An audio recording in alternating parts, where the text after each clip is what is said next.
Jay here, Stretford, Paddock. This is it. This is the big one. Manchester United versus West Ham away. It's a tough one yet again, Joseph. Yeah. Joe Smith was with me, of course. How are you feeling in going into this game? Because that point at Anfield felt to me like it could be seminal. It did. We're going in that game, we know what happened there last season. We've been in a bad little mini blip. Well, in a pretty poor season, but especially the last two games, getting knocked out of Europe and losing 3-0 at home to Bournemouth. So going in that game, you fear the worst. It was a resilient performance by Manchester United, getting that point as well when we're missing players too. It did feel big. Do you think that can be the catalyst for something now, or do you feel like it's too early to tell? Well, it should be, and it definitely can be. The thing is that I was saying this the other week about United winning or losing. Draws are an interesting one because they're almost like a placeholder for the next result.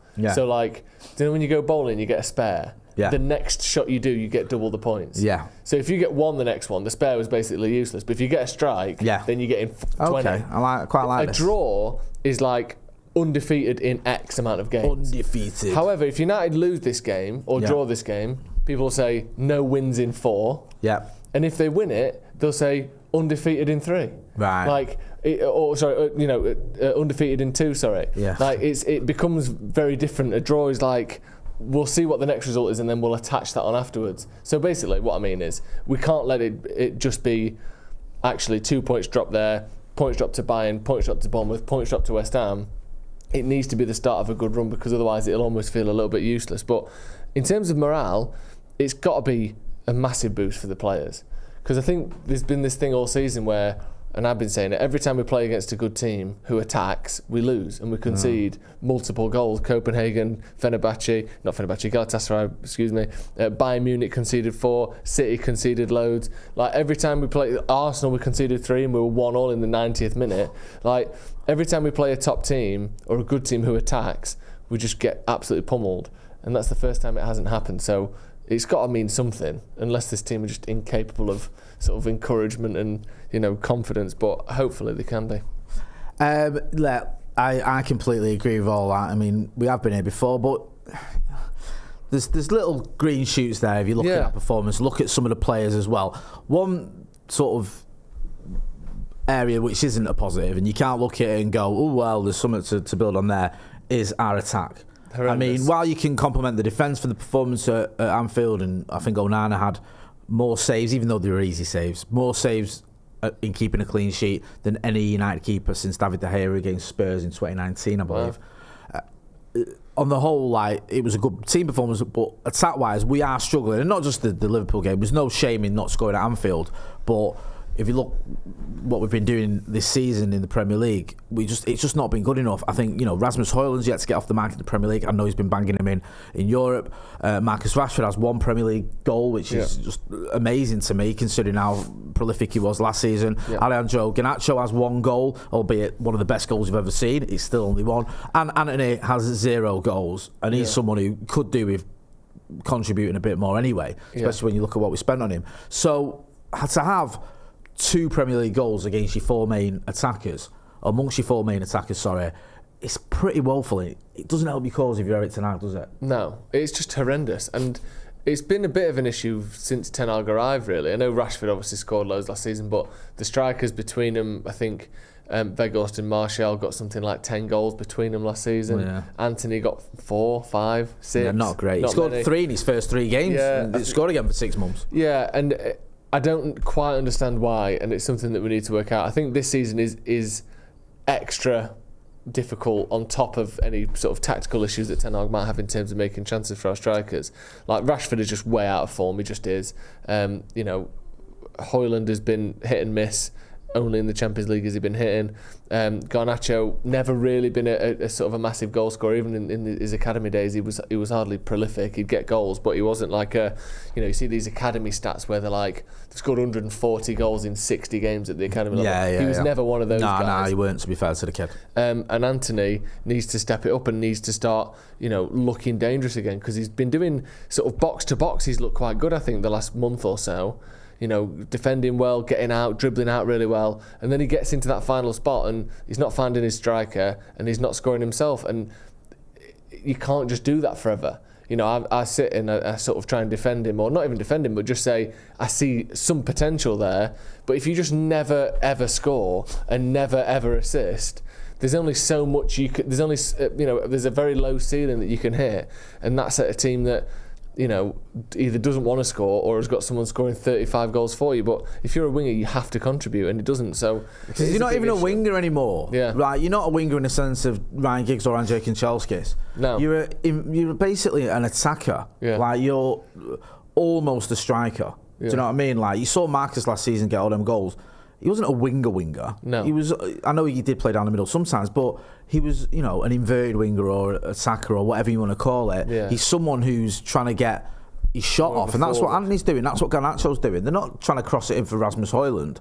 So yeah, it needs to improve massively. Yeah, with all that being said, I want to get your predicted 11, the team that you think Erik ten Hag is going to pick for the trip to West Ham. Before I do that though, so I want to remind everyone that we've got a live event in Dublin on the 28th of December. Me, Joseph, Adam McCullough, Stephen Howson and Wes Brown, the hardest man in all the town. There are still some tickets available. There's a link in the description. Go and get a ticket while it's still available. Join us over there. It's going to be mint. We're going to meet up with everyone, we'll have a laugh. We'll have some great stories from Wes Brown. We'll have a little chat amongst ourselves, what we've been up to as well. It'll be good stuff. So come along if you can do. It'd be great to see you over there. Right, here is your predicted 11 for the trip to East London. Yeah. Talk us through it. Yeah, Onana, obviously Dalot suspended after the red card. That I still don't understand, and I still haven't seen a replay that lets me know why he was booked twice. No. I can see the argument is that the second this came after the yellow, but it didn't. So it's like a double descent. I've which literally is just nonsense. never seen that. I've never seen it. It's nonsense. It's literally nonsense. I know you said about obviously like Michael Oliver wanted to sort of make a name for himself, and that seems like genuinely the only thing that makes sense. Do you know what I think it is? Sam Pilger, you know, has been on the channel. Yeah. He writes for Forbes, top United fan, great journalist and a good writer of several United books. He said he thought Oliver spat his dummy out, got annoyed with Dalot's reaction, like it got to him, like it pissed him off as a person rather than like following the rules as a ref. He said he got under his skin, like because he gave him a yellow and then he's kicked. He's still, and he went. And you can't do that as a ref. You can't get emotional, and I think that's a good explanation. That is a good explanation. I think he spat. I think he literally got rattled by it and thought, "I'll teach you." Yeah. And he shouldn't have done that. You can't do that as a referee. No. And also, if you're gonna, the big argument with Dalot thing, I know we'll move on quickly. Spoke about this on the Paddock podcast, but if you're going to do that for Dalot, you should have done it for everyone else that did that, and you didn't, so it's nonsense. So we've got Wan-Bissaka. It's not the worst thing to happen anyway. Some people would argue Wan-Bissaka's probably better. Yeah, I think it's a fair swap. And then Varane, Evans and Shaw, I think, all keep the place. I think Mainu and Amrabat both have to start. And I know we'll get onto your team in a minute, but I think maybe you could play Bruno on the right because he has to start as well and take Anthony off to keep McTominay in. Yeah. But I just don't... I'm not seeing enough from McTominay. I don't know whether I've got to the point where I'm slightly biased against him, or I'm not looking and I'm not seeing what he's doing when he is doing stuff. But to me, I don't really see him do anything. No. It's weird because I watched that first half and I was unimpressed, and I saw a start, I think it was from Statman Dave, and it was like, oh, you know, he's won all his duels or whatever. And he might offer something, but I don't think it's enough. No. And I think the weird thing with Scott McTominay is he scores goals, right? He scored 5 goals, but those have come in 3 games, and I think that, you know, there's nothing wrong with that. I'm not knocking it.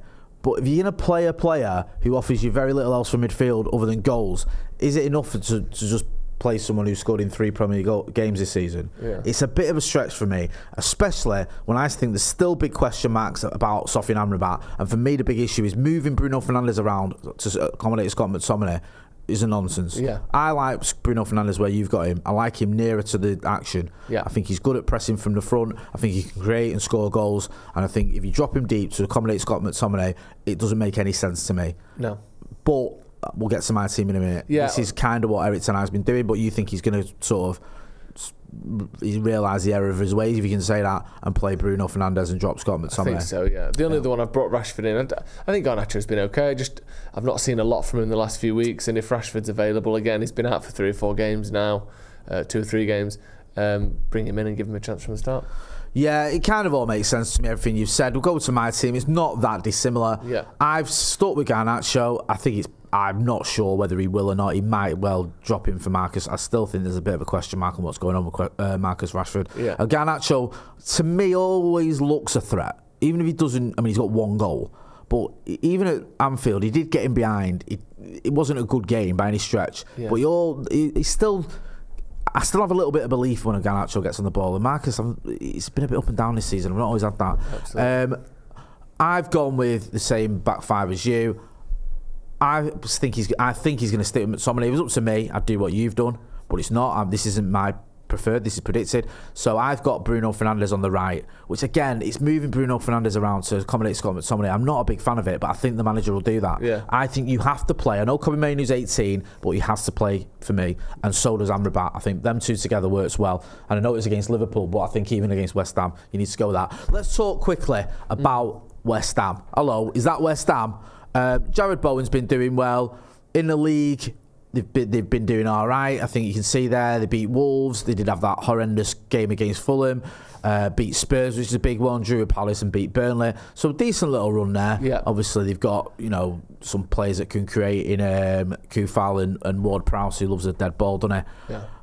Moisey there as well. I'm sorry to say again, it's Moisey. They're one of those teams, aren't they, West Ham? You can beat them, but they can beat you. Yeah, Bowen in particular is the X factor for them. And 10 goals in 16 league games this season, which is exceptional. Just very, very good. They're weird though, aren't they? Because a lot of fans don't like David Moyes. They want him out. Yeah. And yet he's won a trophy with them. They've only lost one of their last 5, winning 3 as well. I think me and you were chatting before. I think they've won one trophy in about 40 years. Yeah. So that should get him some, credit, and it doesn't seem to have done much for him. Yeah. I think they give the credit to Declan Rice before he left more than they give it David Moyes. Yeah, very close to us in the league as well. So it's going to be really difficult, and we've lost there in recent years as well a couple of times. So we've just got to start well. We can't let them sort of build up their excitement and their giddiness, because their crowd can either be horrible or very quiet. Yeah. And we need to make sure it's the very quiet variety, I think. No, I've had some horrible trips down to watch United versus West Ham many, many years ago. Right, with all that being said, we want your score predictions. So get your phone out, film them. 30 seconds landscape, your score prediction, send it to paddockmatchday@gmail.com. We use that as part of our pre-match build-up. What's your score prediction, my brother? I think we'll win, but I think it's going to be tight. I don't see us scoring many, so I'm going to go 1-0 Manchester United. Okie doke. I'm going to go for another 0-0, unfortunately. Really? The score we never want to see again, really. Yep. But I think we'll get another draw. And I don't think that's the end of the world. People will lose their heads because it's West Ham, but a draw away at West Ham isn't a disaster. But who knows? I might be wrong. Joe, always a pleasure. Make sure you go and check out the Sloppy Joe's podcast. Make sure you check out the link in the description for Dublin. That's been Joe. I've been Jay. This has been West Ham Preview. Thanks for watching.